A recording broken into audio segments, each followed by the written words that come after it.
panto está quieto demais. Um lugar onde a vida costumava fazer barulho e de repente parou. As margens do Everglades parecem intactas. A água escura continua se movendo devagar. As árvores respiram no vento, mas algo foi arrancado dali. As trilhas estão vazias, as tocas abandonadas. Em alguns pontos, o que resta são marcas no barro, caminhos arrastados como se um corpo pesado tivesse sido puxado para dentro do nada, e pedaços de ossos pequenos, triturados e esquecidos como prova de que alguém esteve ali, caçando sem pressa, sem piedade e sem limites. E então chega a notícia. A notícia que parece mentira de internet, mas que só de imaginar já arrepia. Predadores implacáveis, famosos por enfrentar leões e devorar cobras venenosas, foram soltos na Flórida. O animal que muita gente chama o mais destemido do planeta. E a pergunta que acende como um fósforo dentro da cabeça: isso é salvação ou é só trocar um monstro por outro? Porque a Flórida já vive um pesadelo ecológico há mais de 3 décadas. Um pesadelo que não tem rosto humano, mas tem mandíbula, tem músculo, tem fome.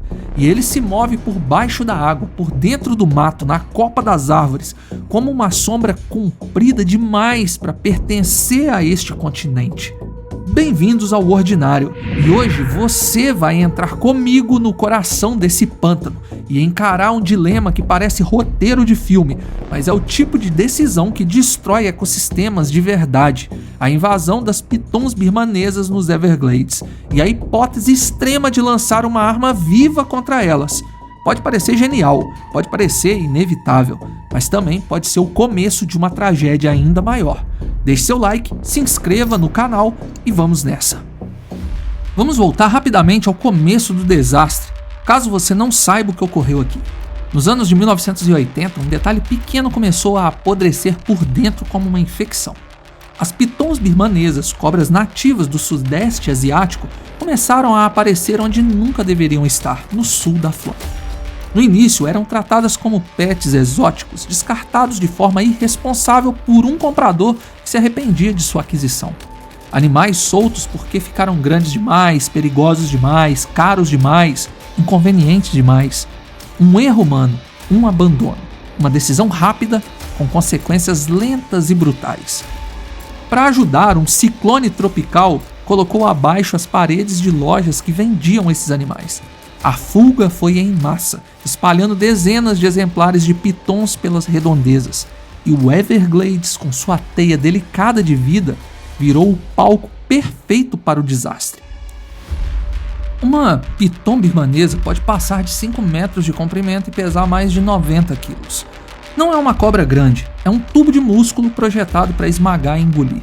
O método dela é cruel justamente por ser eficiente. Ela não precisa de perseguição e nem de uma luta longa para vencer. Ela simplesmente espera e se mistura com o ambiente, seja na água, nas árvores ou em tocas na vegetação. E quando a presa chega perto o suficiente, tudo acontece em um segundo: o bote o enrolar a pressão. Depois, ela só engole. E a pior parte é que quase nada escapa do cardápio. Roedores, coelhos, aves, veados e até jacarés podem entrar nessa lista, dependendo do tamanho e da oportunidade. Qualquer coisa que caiba, some.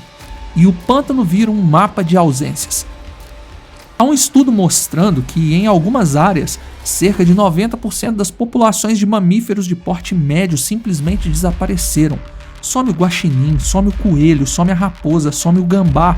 E quando some o meio da cadeia alimentar, o resto desanda.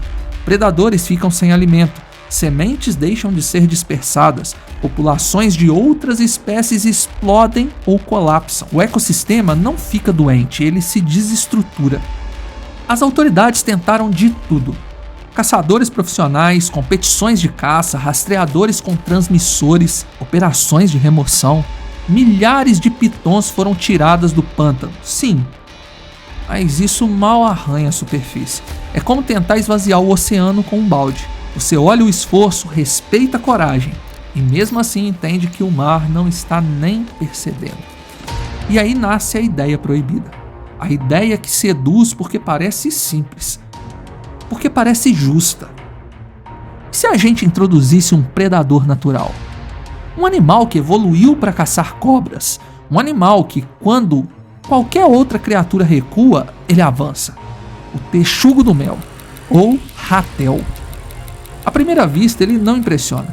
É quase uma afronta, um corpo compacto, baixo, sem aparência majestosa, pesando entre 6 a 15 quilos. Não tem chifres, não tem dentes gigantes, não tem tamanho, nem cara de perigoso ele tem. Mas ele é um plebeu do caos. E quem subestima esse animal comete um erro fatal. Porque o ratel não é só destemido, ele é um tipo raro de predador que não negocia com medo. A maioria dos animais vive calculando risco. Vale a pena? O ratel vive como se essa pergunta não existisse. Na África, ele é conhecido como o caçador especialista de cobras. Cobras que até elefantes evitam por respeito ao veneno. Para o ratel, são refeição. A naja, uma das mais venenosas do planeta, ele caça, se alimenta delas. O texugo do mel desenvolveu resistência ao veneno. A víbora puff, com veneno capaz de matar um ser humano em poucas horas, para ele é lanche. E isso porque eles desenvolveram imunidade ao veneno. Veja, os receptores musculares do texugo, onde as neurotoxinas do veneno normalmente se ligariam para paralisar a vítima, sofreram mutações. E isso impede que o veneno se fixe e faça o efeito letal. Ele não sai ileso, pode sentir dor e até desmaiar em raros casos, mas isso não o impede de abater a cobra e comê-la quando se sente melhor. Então, o que faz essa hipótese de levar essa criatura para a Flórida virar tentação real é outra coisa. Existem registros documentados de texugos do mel predando pitons rochosas africanas de até 4 metros. Pense nisso com calma. Um animal de poucos quilos enfrentando uma constritora que pode pesar o dobro ou mais. É como assistir um punhado de ferro velho desafiar uma máquina industrial e ganhar. Como? Porque ele é uma máquina de combate perfeitamente adaptada. Pele incrivelmente grossa e solta, como uma armadura que não se prende ao corpo. Se uma cobra tenta agarrá-lo, ele se torce dentro da própria pele e consegue virar para morder, da mesma forma que escapa das garras dos leões. Garras poderosas, capazes de rasgar as escamas e músculos das cobras. Mandíbulas extremamente fortes, os dentes são pequenos, porém afiados. E acima de tudo, uma teimosia que beira o sobrenatural de simplesmente enfrentar qualquer animal e não desistir de sair vencedor. Agora imagine ele nos Everglades.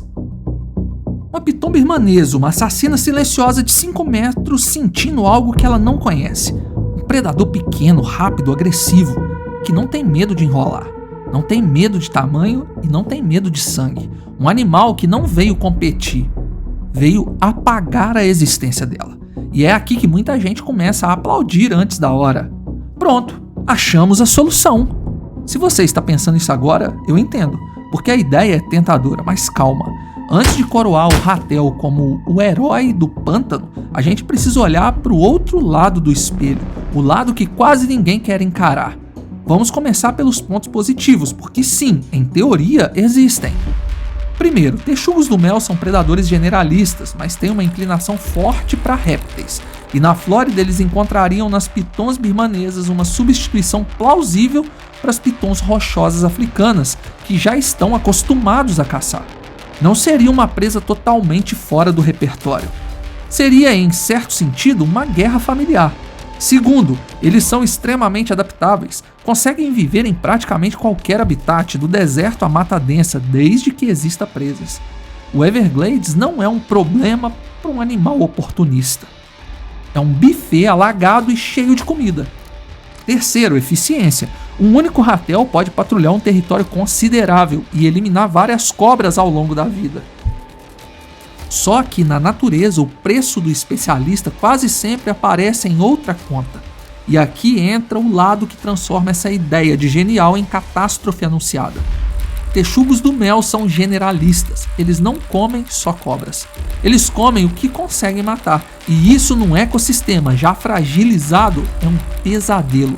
Na prática, o ratel devora quase tudo, Pequenos mamíferos, aves que fazem ninho no chão, répteis, ovos, carcaças. Na Flórida, além das pitons invasoras, ele encontraria um banquete de espécies nativas desprotegidas. Cobras nativas, tartarugas, ovos de jacaré, pequenos mamíferos. A vida que já está sob pressão por causa das pitons ganharia um novo carrasco. E aí o roteiro vira tragédia. Porque você não está adicionando um predador. Você está adicionando um predador com personalidade de incêndio. Um predador que não respeita a hierarquia. E então vem a pergunta mais perigosa. Quem controla o ratel? Na África, leões e leopardos ocasionalmente caçam texugos do mel. Só que mesmo esses predadores supremos pensam 2 vezes antes de atacar. A pele grossa e solta, o odor repulsivo, a ferocidade, a capacidade de causar ferimentos fazem dele uma presa desagradável. Às vezes não vale o risco. Na Flórida, os possíveis predadores naturais seriam o puma americano, o lince e grandes jacarés. Mas esses encontros seriam raros, seletivos, condicionados pelo ambiente e pelo comportamento.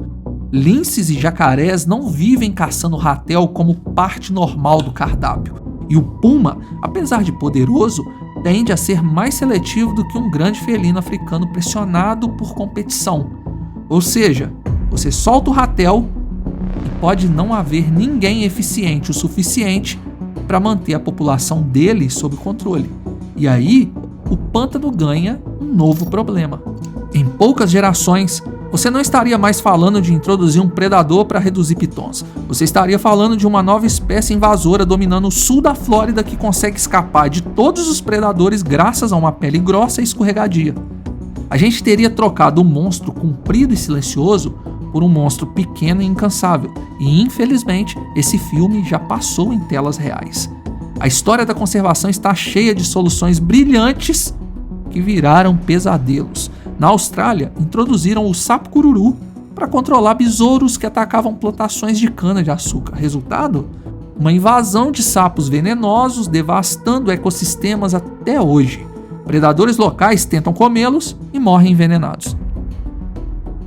Na própria Flórida, espécies como tilápias e peixe-leão foram introduzidos e hoje dominam habitats inteiros, expulsando espécies nativas como se fossem exércitos ocupando território. Na Nova Zelândia, introduziram mustelídeos para controlar coelhos invasores e o que eles fizeram? Ignoraram os coelhos quando encontraram algo mais fácil, aves nativas que não tinham defesa contra predadores desse tipo. A lei do menor esforço é a lei real da natureza. Predador generalista não obedece plano humano, ele obedece à fome. Então a pergunta retorna, mais sombria do que antes. Introduzir texugos do mel na Flórida para controlar pitons birmanesas é genialidade ou receita para o desastre? A ciência, olhando para o padrão de controle biológico no mundo real, indica que quase certamente seria um desastre. Sim, é possível que ratéis reduzissem parte das pitons, mas o custo para o resto do ecossistema provavelmente seria catastrófico. Porque a verdade desconfortável é essa: problemas complexos raramente aceitam soluções simples, e quando aceitam, elas cobram juros em forma de extinção. Se você chegou até aqui, eu te faço um pedido direto. Deixa o like agora, porque esse tipo de conteúdo não é só entretenimento, é alerta e realidade. E quanto mais gente entender a gravidade de uma espécie invasora, menos soluções mágicas ganham força por puro desespero. E se inscreva no canal, porque toda semana a gente traz histórias e dilemas que parecem ficção, até você perceber que está acontecendo agora. Obrigado por assistir, fui!